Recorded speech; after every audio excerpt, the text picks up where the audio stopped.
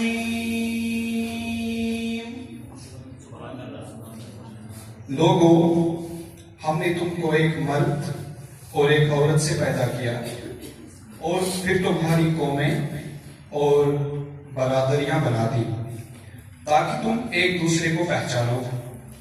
दरहकीकत खुदा के नजदीक तुम में से सबसे ज्यादा इज्जत वाला वो है जो तुम में से सबसे ज्यादा परहेजगार हो। यकीनन अल्लाह सब जानने वाला और बाखबर है। शुक्रिया।